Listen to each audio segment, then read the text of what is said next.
Happy Pride Month and welcome back to our channel. This, of course, is Theo. I'm Steph. I'm Katie. We are a married lesbian couple from Vancouver and the creators of Let's See the World.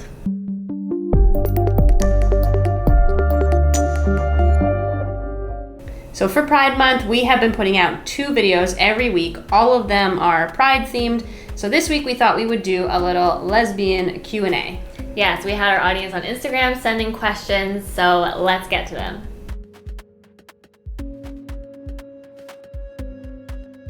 Okay, so the first question, how long have you each identified as a lesbian? I would say for me, I probably started using that label and really feeling confident in it around the time that we met. So Right. It's about 10 years or so. Before that, I hadn't really picked a label, and that's okay. It took me a little bit of time to get there, but now I can confidently say I am a lesbian and I am proud. I love that. For me too, it was when I met Steph and started dating her, so 10 years for both of us that we've identified as lesbian. Second question, have either of you ever had a boyfriend? If you watched our coming out stories, which we posted earlier this month, we talked a little bit about our dating history and like how we kind of realized that we were gay and all of that. But the answer is yes, we've both had boyfriends. Yes, we both had boyfriends before coming out, and it's also just a good reminder that your dating history does not define your identity. Third question, how did you know the other person was the one? I feel like we both knew pretty early on. I can't pinpoint a specific moment. Or like it was just always there. I just kind of always knew. I think for me, it was just really having that whole package for the first time that I'd been looking for. Just really that like physical connection, that emotional connection, just kind of that deep like intimacy that I've been looking to find. And once I found it with you, I just kind of thought like, yeah, this is it. She's the one. That's 100% how I felt too. Yeah, it was pretty clear that there was a big difference between prior relationships and Katie. It just felt different. I just knew it, and the rest is history. It's such a cliche. Everyone says like, oh, when you know, you know. Yeah. But I really find that to be true. Oh, totally.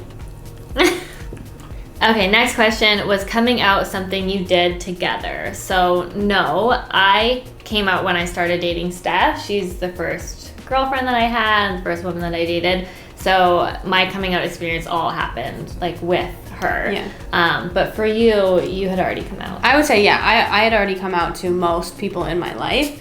But in terms of coming out to strangers and just being a lot more open in general, that definitely happened after I met you. So I would say that I no longer felt the need to hide from anyone after I met Katie. Okay, next question. Was it scary to be with a girl the first time in bed?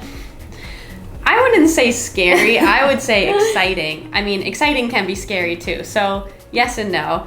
Yeah. I definitely felt like the excitement took over and kind of pushed out the scary feelings. But kind of, yeah. Things can be scary when you're exploring kind of new territory in general, especially at a younger age. So yeah, for me, I think because by the time I was having those experiences, like I had really acknowledged myself that I was questioning my sexuality and I'd had experiences with guys and I was definitely looking for something else. So it just felt natural and easy in a way where I was like, oh, this is what I've been wanting. I guess it also felt, like scary in an exciting way, just like new territory, and also in the back of my mind probably like, does this mean I'm gay? And it did. There's a lot wrapped up There's in there. a lot. I don't know, it's really hard to say, but I don't know. I know that when we were together for the first time, that wasn't scary. Right. I think that was just exciting. Yeah. Short answer, yes and no. It's complicated. Okay, next question. How do you know if a girl is a lesbian or queer?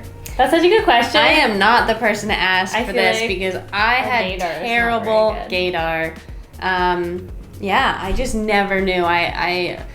Because the thing is, a lot of it feeds into the stereotypes of what a lesbian or a queer woman should look like. Totally, or what their interests are, or what their it's so hard to say. Honestly, I think the best answer to that is just like ask them. Yeah, I mean, when we met, and I really had a crush on Steph, but I just didn't know where she stood or what her deal was, and I just flat out asked. Like, it took a little while, but eventually I was just like, hey, so do you have a boyfriend or a girlfriend, and who do you like to date? Like, what's your deal? And I mean, it's the quickest way to find out. Okay, next question is, what do you wish you knew when you were first coming out? I feel like we talked about this quite a bit in our coming out videos, and also we did a video about coming out advice. In short, I think one of the things I wish I'd known is just that coming out is not something that you do once. It's something that is a lifelong process. I think a good piece of advice is just to know that it's something that you'll continue to do. It's a journey. It's something that you won't do once and then be done with it. Yeah. Mine's a little different. Something that I wish I knew is just how much power coming out can have for yourself, how empowering it can be.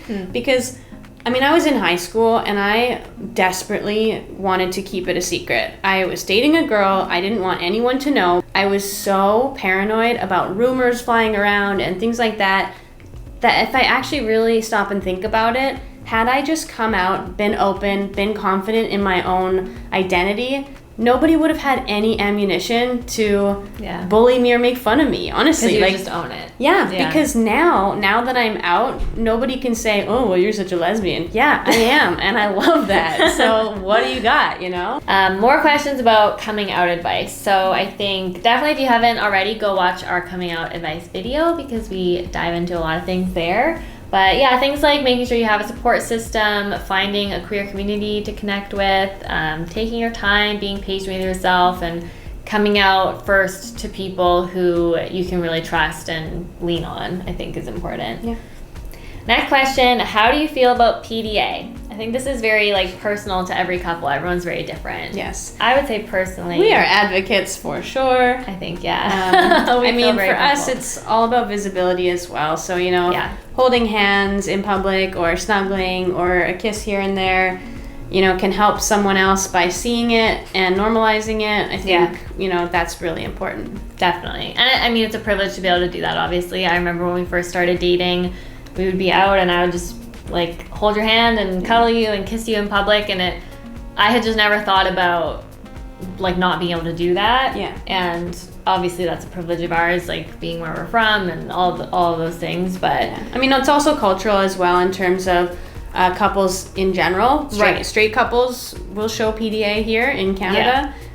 So it's not like it's going against the regular culture in Canada. Definitely. So our view on it is basically, look, if straight couples are doing it, we should be able to do it as well. Yeah, it's really something that I don't ever think about. I like it. Next question is, why did you decide to get married? I feel like we've done a video about this maybe, about getting married, but I don't know, so many things. I think that it was really important to us because in Canada we've had same-sex marriage be legal here since 2005. It's always been really important to us to exercise our right to become legally married because it's something that our community fought really hard for, and it's always been important to us to be able to do that. Yeah, I mean, we're definitely afforded more rights as a married couple. We are recognized under the law, things like hospital visitations, things like that, filing our taxes together, all of that. I mean, in Canada, you can also do that as common law, which we're really lucky to have.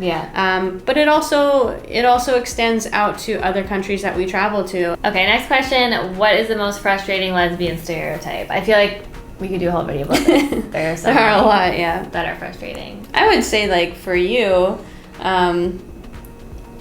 because of all these stereotypes of what a lesbian is supposed to look like and things like that, it also just means that especially Katie isn't taken seriously as a lesbian, and so many people question whether or not you are even in fact gay because you kind of break those stereotypes. I think that for anyone who presents as more femme, I think that's very real. That's very, very frustrating. And also just this idea that more femme presenting queer women are just existing for the male gaze, and there's so much of that I find really frustrating. The fact that men think that me being gay and my relationship with you is for them in some way, when it just isn't at all. That's also very frustrating. Yeah. Okay, what is our favorite lesbian bar that you've been to? There are, I think people need to understand there are so few lesbian bars and lesbian clubs around the world. So many of them have closed. Like our city of Vancouver doesn't have one anymore. There used to be some that were really fun, and they've all closed now. So yeah, so it's actually really special when you find one, like in another place. Yeah, there are parties and events, but there is no designated lesbian bar in Vancouver. Yeah. That being said, there is in Japan, and we had an amazing time at this lesbian karaoke bar in Tokyo. That's got to be one of my favorites. That's definitely one of my favorite memories. It was so fun and quirky. Yeah, the whole gay district in Tokyo was really fun. Yeah. And I was super impressed. I would go back there for sure. Yeah, lots of little bars. So the one that we went to was quite small, and it just had this little stage, and people were up there singing karaoke, and yeah, it was super fun. Yeah, I'd say that's our favorite lesbian bar that we've been to. Probably, I think it was called Goldfinger. Yeah, but I'll look it up. I'll put it in the description. Okay, Goldfinger. Okay, next question: who is or was your biggest lesbian role model?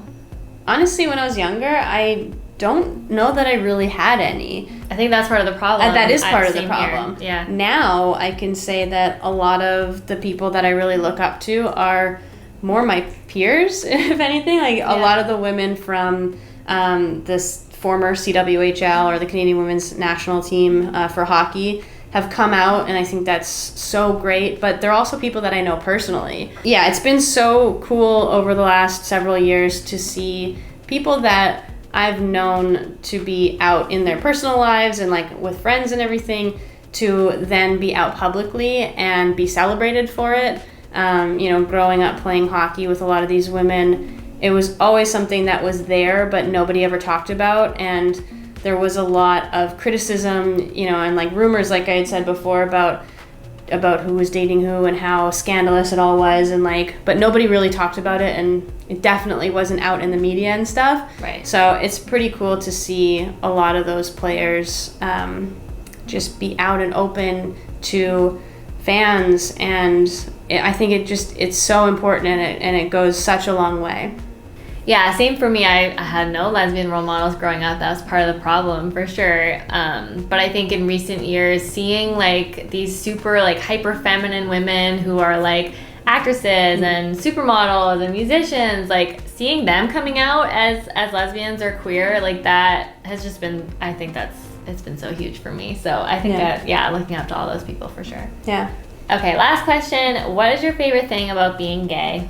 I feel like we could do a whole video about this too. There's so many things. There are a lot about it. Everything. Yeah, honestly, everything. I love being part of such an amazing, diverse, resilient, incredible community.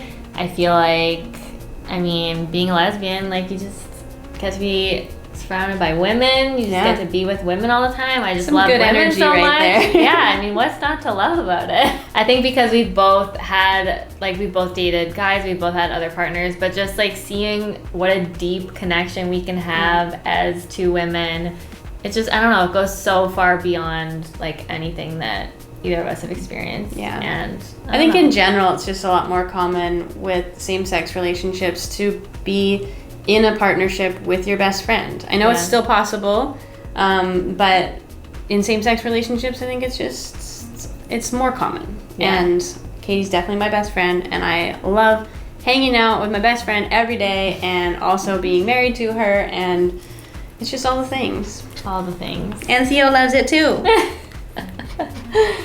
All right. Thank you for watching. If you have any questions or you wanted to see another Q&A, you can always leave them in the comments, or make sure you're following us on Instagram, because we always put up question boxes over there in our stories. Yes. Pride Month is sadly coming to an end soon, but we have one more Pride video for you after this, and then we will be getting back into our regular Friday videos after that. Thank you so much again for watching. If you haven't already, give this video a thumbs up, leave us a comment, and make sure you're subscribed for future videos. We'll see you next time.